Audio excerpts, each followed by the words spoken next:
ஓம் ஸ்ரீ குருபியோ நமக. ஓம் ஸ்ரீ மகா பெரியவா சரணம். இந்த ஒரு இலை இருந்தால் போதும். இந்த ஒரு இலையை வச்சு விளக்கேற்றுங்க. கண்டிப்பாக குலதெய்வம் உங்கள் வீட்டுக்குள்ளே வந்து அமர்ந்துடும். அதுக்கப்புறம் சகல நன்மைகளும் கிடைக்கும். அது என்ன இலை, அதை எப்படி பயன்படுத்தணும் அப்படிங்கிற விவரத்தை தான் இந்த பதிவில் பார்க்க போகிறோம். இன்றைக்கி இருக்கக்கூடிய அவசரமான வாழ்க்கை சூழ்நிலையில் பல பேர் இறைவனை வழிபடுறதுக்கு மறந்துடுறாங்க. அதுலேயும் குறிப்பாக நாம் குலதெய்வ வழிபாட்டை சுத்தமாக மறந்துடுறோம். இது குடும்பத்துக்கு கஷ்டத்தை தான் கொடுக்கும். ஒரு சில குடும்பங்கள் வருடத்துக்கு ஒரு முறை போயிட்டு குலதெய்வங்களுக்கு போய் சாமி கும்பிட்டு வருவாங்க. ஒரு குடும்பம் சீரும் சிறப்புமாக குலம் தழைச்சி செல்வம் செழிப்போட வாழணும்னா அந்த வீட்டில் இருக்கக்கூடியவங்க தினமும் ஒரு முறையாவது அவங்களோட குலதெய்வத்தை நினச்சி வீட்டில் விளக்கேற்றி வழிபாடு செய்யணும். குலதெய்வ அருளாசியை முழுமையாக பெறணும், குலதெய்வத்தோட அனுகிரகம் நமக்கு கிடைச்சிட்டே இருக்கணும் அப்படின்னு நினைக்கிறவங்க செய்ய வேண்டிய ஒரு முக்கியமான பரிகாரத்தை தான் இந்த பதிவில் பார்க்க போகிறோம்.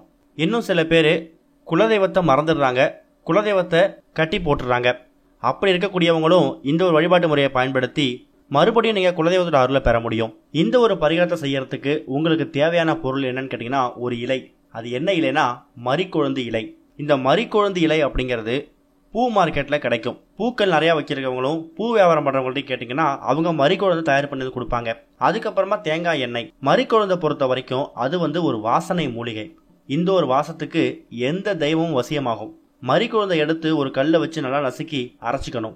சின்ன அம்மிக்கல்லாக இருந்தாலும் அதை முழுமையாக சுத்தம் பண்ணி அதில் கூட அரைக்கலாம். காரமான பொருட்கள் ஏதோ அந்த அம்மியில் அரைச்சிருந்தீங்கன்னா அந்த காரம் போகிற அளவுக்கு அம்மியை சுத்தப்படுத்திட்டு அதுக்கப்புறமா மரிக்கொழுந்தை வச்சு நல்லா பசை மாதிரி அரைச்சிக்கோங்க. வெறும் மரிக்கொழுந்தை மட்டும் வச்சு அரைச்சா போதும், அது விழுதா மாறிடும். சுத்தமான பாத்திரத்தில் கொஞ்சம் தேங்காய் எண்ணெய் ஊற்றி அந்த மரிக்கொழுந்தை அதில் போட்டு சூடு பண்ணிங்கன்னா அதுக்கப்புறம் அதை வடிகட்டும் போது வாசனையான ஒரு மூலிகை எண்ணெய் தயாராகும். இதை பாட்டிலில் ஊற்றி பத்திரப்படுத்தி வச்சுக்கோங்க. உங்களோட குலதெய்வம் எது அப்படிங்கிறது உங்களுக்கு கண்டிப்பாக தெரியும்.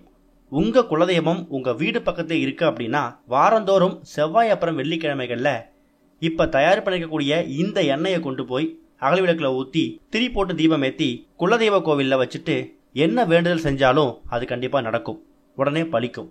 குலதெய்வத்தோட ஆசீர்வாதம் உங்களுக்கு கிடைக்கும். ஒருவேளை குலதெய்வம் ரொம்ப தூரமாக இருக்குது அப்படின்னு நினைக்கிறவங்க அந்த எண்ணெயை தயார்படுத்தி அதை உங்கள் பூஜை அறையிலே வச்சுட்டு அடுத்ததாக நீங்கள் குலதெய்வம் கோயிலுக்கு போகும்போது அந்த எண்ணெயை கொண்டு போய் விளக்கேற்றிட்டு அந்த எண்ணெயை மீதி எண்ணெயை அங்கே இருக்கக்கூடிய கோவில் நிர்வாகிகிட்ட கொடுத்தீங்கன்னா அவர் அதுக்கப்புறம் அந்த எண்ணெயை விளக்குகளுக்கு பயன்படுத்துவார்.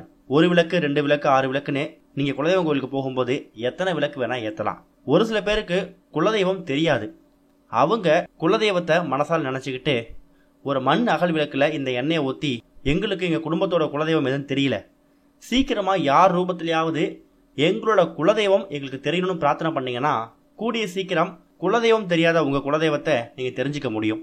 இந்த ஒரு மரிக்கொழுந்து இலையை பயன்படுத்தி இந்த ஒரு தீபத்தை ஏற்றுங்க, கண்டிப்பாக நல்லது நடக்கும். ஓம் ஸ்ரீ குருபியோ நமக. ஓம் ஸ்ரீ மகா பெரியவா சரணம்.